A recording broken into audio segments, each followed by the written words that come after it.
Hello everyone. तो I know कि हम लोग लेक्चर की ऑर्गेनिक केमिस्ट्री की सीरीज चला रहे हैं जिसमें कि ऑलरेडी दो बड़े बड़े चैप्टर्स आपके कंप्लीट हो चुके हैं एंड हाफ जो रिमेनिंग चैप्टर्स हैं आपकी वो सीरीज आगे कंटिन्यूड रहेगी। बट उससे पहले बहुत सारे बच्चों की ये रिक्वेस्ट आ रही थी। वैसे तो मैं ये वीडियो फेस रिकॉर्डिंग के साथ बाद में डालने वाली थी, बट इतनी ज्यादा इस पे रिक्वेस्ट हो गई कि मैम स्ट्रैटेजी बता दीजिए 5 मंथ वाली। उनको लगता है स्कूल तो पास कर गए मैम, एग्जाम भी एक आध ड्रॉप दे चुके हैं, बट समझ नहीं आ रहा कि लाइफ में चल क्या रहा है। एक ड्रॉप दिया, उसमें सिलेक्शन नहीं हुआ, अब दूसरे तीसरे ड्रॉप की बारी आ चुकी है and we are very very much frustrated कि क्या करें, अगर नहीं हुआ तो क्या ही होगा, है ना। सबसे पहले तो ये चीज मुझे आपसे बहुत रिलेटेबल लगी कि आप में से सब जो भी अभी ट्वेल्थ फिनिश कर चुके हो वो ये सोच रहे होगा कि अरे यार स्कूल तो चला गया, अब कौन सा एग्जाम। तो बेटा मैं आपको याद दिला दूं, स्कूल के बाद ही एक्चुअली लाइफ के एग्जाम स्टार्ट होते हैं। मतलब अगर आप मुझसे पूछोगे कि कॉम्पिटेटिव एग्जाम कोई बहुत बड़ा एग्जाम है क्या, नीट दुनिया का एंड है क्या, आई गेस अगर मैं 4 साल पहले वाली इंसान रहती, 4 साल पहले वाली तान्या सिंह रहती तो आपको कहती हाँ, क्योंकि मैं वैसी थी उस टाइम पे। ठीक है, मुझे लगता था एंड ऑफ द वर्ल्ड, मुझे कुछ नहीं सूझता था, मुझे ये पता था कि मेरा ट्वेल्थ खत्म हो रहा है, I have to clear NEET, that's the end for me. ठीक है, नीट क्लियर करना है, उसके बाद मुझे मेडिसिन में ही जाना है। मैंने तो कोई ऑल्टरनेटिव करियर ऑप्शन सोचा भी नहीं था, अगर नहीं होता तो पता नहीं मेरा क्या ही होता। खैर, बट इतना मुझे ट्रस्ट था कि अगर मैं इतनी मेहनत कर रही हूँ तो कभी भी ऐसा नहीं होता कि कुछ अनयूजुअल सा रिजल्ट आ जाए या बिल्कुल ही ना होने पाए। ठीक है, बट आज जब मैं ब्रॉडर एस्पेक्ट से कॉलेज में, वो भी केजीएमसी जैसे कॉलेज में 645 मार्क्स लेने के बाद, उस टाइम पे 645 मैं बता दूं टॉप मोस्ट रैंक में से थी और मेरी यूपी में रैंक 32 थी ऑल ओवर यूपी में। ठीक है, तो अगर हम बात करें तो उस टाइम पे लगता था कि हाँ ये बहुत बड़ी चीज है, और फैमिली रिलेटिव्स उन सबको लगता था कि नहीं नहीं बहुत ही बड़ी चीज हो गई। बट सच बताऊं तो कॉलेज लाइफ बिताने के बाद मुझे रियलाइज हो रहा है, eight the end of the day ना, 1 साल 2 साल बाद आपको कोई नहीं याद रखता कि आप कहाँ हो। ठीक है, बहुत सारे बच्चे ऐसे होते हैं जो पढ़ाई में तो बहुत अच्छे होते हैं बट कॉलेज आकर उनको सोसाइटी, है ना, सब कुछ, मतलब कैसे लोगों से बात करना है, दुनिया में लोग कैसे होते हैं, सारी रियलिटी कॉलेज आने के बाद पता चलती है। वही मैं आपसे कहूंगी कि मैं मानती हूँ नीट आपके लिए अभी बहुत कुछ है, और मैं चाहती हूँ कि आप ये जो 5 महीने बचे हैं ना, उसमें आप पूरा ध्यान अपने नीट पे लगाओ और बाकी सारी चीजें भूल जाओ। जैसे लकीली मेरे टाइम पे तो इतना मुझे डिस्ट्रैक्शन था ही नहीं जब मैं नीट देने जा रही थी, बिकॉज फोन यूज करते नहीं थे। फोन था भी, घर वालों ने दे भी दिया था स्मार्टफोन, तो उसको मैंने कभी यूज नहीं किया। आई डिसाइडेड कि जब मेरा एग्जाम हो जाएगा देन आई यूज। उसको मैंने छोड़ दिया 2 3 साल के, 2 साल के लिए 11 12 में छोड़ दिया। एंड आफ्टर दैट मुझे सोसाइटी से बहुत ज्यादा फर्क पड़ता नहीं था कि किसका लाइफ में क्या चल रहा है क्या नहीं, बहुत बड़ा सोशल ग्रुप था नहीं। तो ये मेरे लिए पॉजिटिव पॉइंट थे। अब आपके इस 5 मंथ स्ट्रैटेजी में मैं चाहूंगी कि कुछ चीजें आप उसी चीज की एकदम कॉपी कर लो अपनी लाइफ में। सबसे पहला, please stop scrolling your phone too much, क्योंकि आपको पता नहीं चलता है, फोन ऐसा डिवाइस है ना कि वो आपसे कितना भी टाइम लेके चला जाता है, वो भी वेस्ट चीजों में, और वो आप काउंट भी नहीं कर पाते। ठीक है, अब इसी के आगे हम लोग बात करेंगे कि ये 5 महीने में हमारी स्ट्रैटेजी सब्जेक्ट वाइज क्या होनी चाहिए और एक ओवर होलसम पर्सनालिटी कैसी होनी चाहिए, ताकि नीट हमारे लिए सब कुछ रहे जब तक कि 2024 का एग्जाम हो नहीं जाता। फाइन। सबसे पहले तो कुछ ऐसी कैटेगरी के स्टूडेंट्स होंगे जो कह रहे होंगे I am prepared for 2024, let's just get it. जैसे उस टाइम पे मैं भी ऐसी ही थी कि मुझे 5 महीने जब बचे थे, 6 महीने जब बचे थे, तो मुझे पता था कि मुझे नहीं पता what is going to be happen in the next 1 year, I don't mind. ये जो 6 महीने 5 महीने मेरे पास बचे हैं, यहाँ पे मुझे इतनी मेहनत करनी है कि मुझे रिग्रेट ना हो लाइफ में कि काश मैं उतना कर लेती, काश मैं उस टाइम पे डिस्ट्रैक्टेड नहीं रहती, काश मैंने उस टाइम पे इस चीज पे ध्यान नहीं दिया होता। ये काश वाली चीज कभी आने नहीं चाहिए, क्योंकि ये काश बस सुनने में अच्छा लगता है, 5 6 महीने बाद बड़ा पेनफुल हो जाएगा। ठीक है, जब आपके साथ के लोगों का सिलेक्शन हो जाएगा और आपके ड्रॉप पे ड्रॉप पड़ते रहेंगे, या तो आप हो सकता है किसी भी इमोशनल कंस्ट्रेंट से या फैमिली रीजन से अपना लास्ट ड्रॉप दे रहे हो। ठीक है, तो that is also the case. तो हम तो इस कैटेगरी में आते थे, बट हमें पता है कि मैक्सिमम स्टूडेंट्स क्या है, वो इसमें भी आएंगे कि वो बहुत बहुत मेहनत कर रहे हैं, पूरे टाइम पढ़ाई कर रहे हैं, बड़ी मेहनत से पढ़ाई कर रहे हैं, बट उनसे उनको सिर्फ फ्रस्ट्रेशन हो रहा है। क्यों फ्रस्ट्रेशन हो रहा है? बिकॉज उनके मार्क्स नहीं इंप्रूव हो रहे हैं, मॉक टेस्ट में बैकलॉग्स बहुत ज्यादा है कि भाई कोचिंग में कुछ और आ रहा है, टेस्ट में कुछ और आ रहा है, ऑनलाइन टेस्ट सीरीज में कुछ और चल रहा है, समझ ही नहीं आ रहा है कि ये बैकलॉग्स कैसे कंप्लीट करें। और ये तो मैं सच बताऊं बेटा, ये ह्यूमन की कैपेबिलिटी के बाहर है। प्रैक्टिकली मैं मेडिसिन पॉइंट ऑफ व्यू से बता रही हूँ। ये कभी पॉसिबल नहीं है कि आप अपने आप को एकदम 30 मार्क कहाँ समझने लगो कि हम 3 जगह के अलग अलग 3 3 चैप्टर पढ़ेंगे फुल कंसंट्रेशन से और मार्क्स भी अच्छे आएंगे। It's quite not possible. हमारा ब्रेन इस तरीके से डिजाइंड होता है कि जिस टाइम पे हम जो टॉपिक पढ़ रहे हैं हमारा ब्रेन उसी टॉपिक के इर्द गिर्द सोच के फोकस कर पाता है। अब वैसे ही आप लोग के भी फोकस वीक होगा क्योंकि बहुत सारे बच्चे डिस्ट्रैक्टेड होंगे फैमिली इश्यूज से, relationship issue, whatever the reason is. तो वो डिस्ट्रैक्शन तो वैसे ही आपके पास है, आप इतने सारी चीजें लेके कैसे चल दोगे? तो ये तो बहुत ऐसे लगता है कि इंपॉर्टेंट चीज है कि बैकलॉग्स। और तीसरा, इन सब की वजह से हो रहा है डिमोटिवेशन, कि यार इतना पढ़ रहे हैं, इतना कर रहे हैं, इतना फ्रस्ट्रेटेड रह रहे हैं, दिनों भर पढ़ रहे हैं लेकिन फिर भी हमारे मार्क्स नहीं इंप्रूव कर रहे हैं। और हमारे सामने वाले भैया के, दीदी के या बैचमेट के बहुत अच्छे मार्क्स आते हैं जबकि वो पढ़ता तो मुझसे कम ही है ना? और सबसे स्पेसिफिकली बात होती है जब जो लोग ड्रॉप ले लेते हैं ना, उनके टेस्ट सीरीज में मार्क्स थोड़े अच्छे आ रहे होते हैं जिस भी कोचिंग में वो होते हैं, और जो बच्चे फ्रेशर होते हैं, पहला ड्रॉप ले रहे होते हैं, वो उनसे कंपेयर करते हैं तो उनको लगता है हमारे मार्क्स तो आ नहीं रहे, इनके मार्क्स आ रहे हैं, इसका मतलब मैं सिलेक्शन के काबिल नहीं हूँ। और धीरे धीरे ये डिमोटिवेशन की साइकिल इतनी विशियस हो जाती है कि ये इसी में फंस के रह जाते हैं। That is also very very important point that you need to know. अब अगर आपकी पहली कंडीशन है तो you are very good to go with your selection, just keep working for this 5 months more. अगर अगर आपने ये मेहनत कर ली ना तो कास्ट वाला पेन आपको जिंदगी में कभी नहीं होगा। ठीक है, मैंने यही किया था बेटा। मेरे लिए तो 12th जो था वो मेरा अटेम्प्ट भी था, तो मुझे पता था कुछ भी हो जाए, कोई कुछ भी कह ले, मतलब कोई भी इशू आ जाए, these 5 months I have to work very very hard. एक भी स्टोन ऐसा नहीं होना चाहिए जो मैंने अनटोन छोड़ा हो, और कभी अफसोस नहीं होना चाहिए कि ये जो 5 महीने थे हमने उसमें भी पढ़ाई नहीं की। सिंपल। ठीक है, बाकी जो दुनिया इधर की उधर हो जाए 5 महीने बाद देखेंगे। फाइन। अब दूसरी बात, अगर ये वाली सिचुएशन में आप हो तो मैं आपके लिए एक प्लान बताने वाली हूँ कि किस तरीके से आप काम करोगे। अगर आप डीमोटिवेटेड हो, फ्रस्ट्रेटेड हो और आपकी प्रिपरेशन 50% से कम है, तो पहली चीज है, कुछ पॉइंट्स जो आपको बहुत ध्यान में रखना है। ठीक है, बिल्कुल ध्यान में रखना है, और इसको अगर आपने, मैं कहती हूँ बस 5 महीने के लिए फॉलो कर लो यार, उसके बाद 5 महीने के बाद तुम फर्स्ट ईयर तक जब तक तुम्हारे प्रॉफ नहीं आ जाते वैसे भी नहीं पढ़ रहे होते हो। ठीक है, और जो फर्स्ट ईयर का सिलेबस है ना वो तुम्हारे नीट के सिलेबस से 3 से 4 गुना है, सिंपल एक एनाटॉमी का सब्जेक्ट। तो अगर तुम ये स्ट्रेस हैंडल नहीं कर पाओगे तो फर्स्ट ईयर का क्या ही करोगे? इसलिए अभी बस पढ़ लो, उसके बाद मौज काटना, तुम्हारी फ्रेशर्स होगी, जो भी होना होगा होगा अलग अलग कॉलेजेस में। हमारे यहाँ केजीएमयू में तो बच्चे बहुत मौज काटते हैं। ठीक है, आपकी भी होगी। तो बस इस 5 महीने को आपको यूटिलाइज करना है। सबसे पहले इग्नोरेंट नहीं होना है कि अभी 5 महीने हैं, ये बहुत ज्यादा डरना भी नहीं है कि अरे यार बस 5 महीने, बस 5 महीने, बस 5 महीने। दोनों ही सिचुएशन आपके लिए हार्मफुल है। इग्नोरेंट हो जाओगे कि अरे हमको तो बहुत आ रहा है, जैसे ड्रॉपर्स के साथ मैक्सिमम होता है, जो 2-3 बार ड्रॉप ले चुके होते हैं उनके साथ क्या होता है, मल्टीपल ड्रॉप्स के साथ, क्योंकि उनके टेस्ट सीरीज में स्कोर सही आ रहे होते हैं, अपने कोचिंग में वो थोड़े अच्छे स्टूडेंट्स में काउंट होते हैं कि अरे अब इनका सिलेक्शन हो ही जाएगा। एंड में होता ये है कि जो फ्रेशर बहुत मेहनत कर रहा होता है लास्ट के 5-6 महीने, वो सिलेक्शन ले जाता है और ड्रॉपर्स कुछ मार्क्स से रह जाते हैं। मल्टीपल ड्रॉप्स की मैं बात कर रही हूँ। तो आपको इग्नोरेंट नहीं होना है कि आप पिछले 3 से 4 अटेम्प्ट दे चुके हो तो आप कुछ, नीट को ना घंटा फर्क नहीं पड़ता कि तुम उसके एग्जाम में कितनी बार बैठे हो। To be honest and to be very frank, NEET को कोई फर्क नहीं पड़ता कि आप उसके एग्जाम में 3 बार अटेम्प्ट दे चुके हो कि 4 बार अटेम्प्ट दे चुके हो, वो तो और कह रहा है कि आओ जिंदगी भर दो। ठीक है, तो आपको उसकी उसको कम नहीं आंकना है कि हम 4 बार अटेम्प्ट दे दिए हैं तो एक बार 25% समझ लिए होंगे, दूसरी बार और 25% समझ लेंगे, हो गया 50। अब हमें बस और 25% समझना है तीसरे अटेम्प्ट में, फिर चौथे में तो हो ही जाएगा। ऐसा कुछ नहीं होता। नीट में फेल का मतलब फेल होता है। अगर आपके सिलेक्शन हो गया मतलब 600+ आ रहे हैं तो you are a good candidate, go to medical seats of government colleges. और अगर आपका नहीं आ रहा है तो please start from the zero itself. Fine. Ignorant भी नहीं होना है, एफ्रेड भी नहीं होना है कि अरे मेरे नहीं आ रहे, नहीं आ रहे, क्या करें क्या करें क्या करें, मुझसे इस बार नहीं ही हो पाएगा, चलो 2025 की स्ट्रेटेजी अभी से देखते हैं।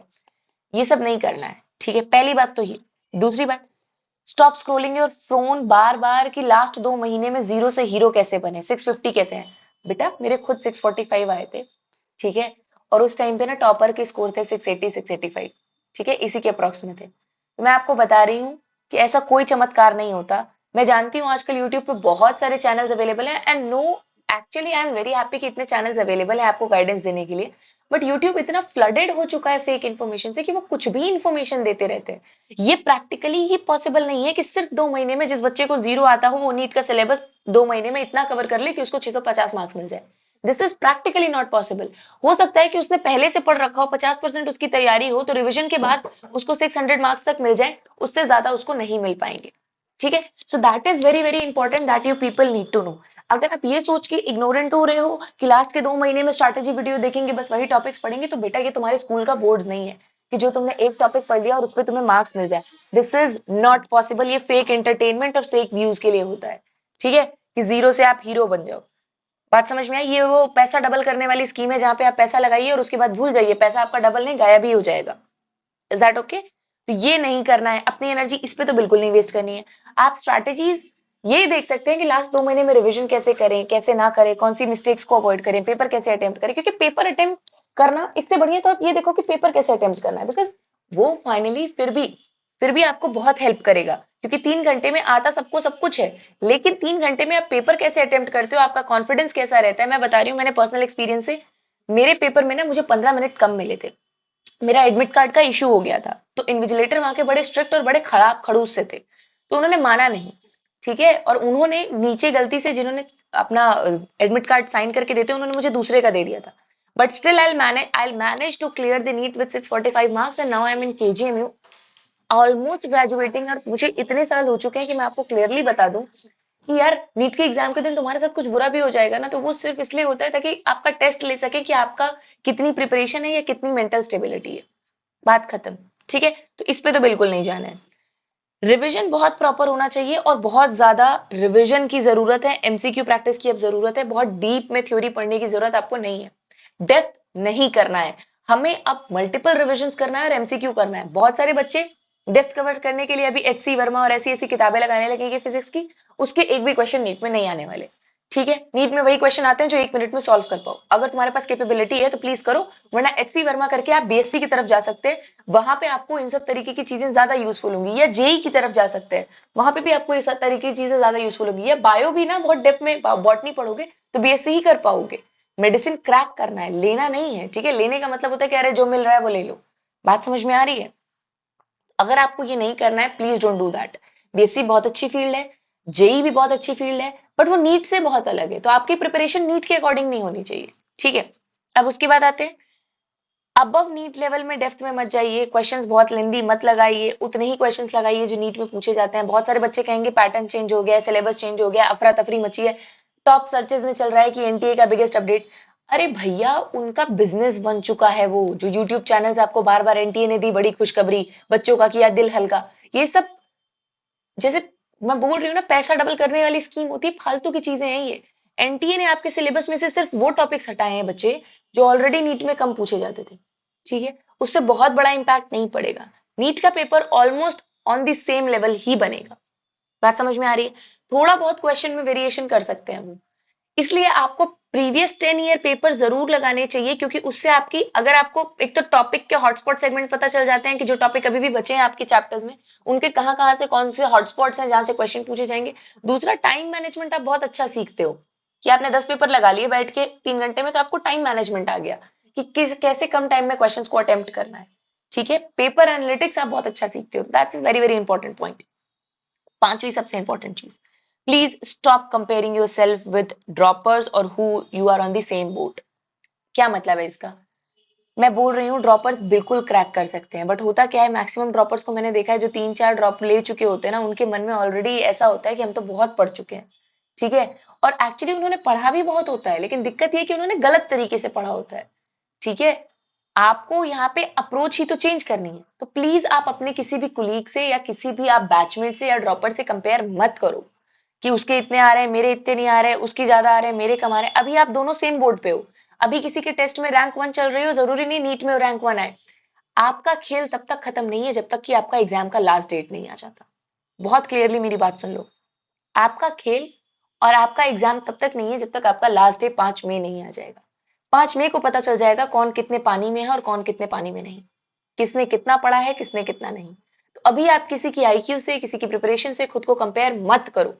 सबसे बड़ा रोग क्या है? आसपास के लोग।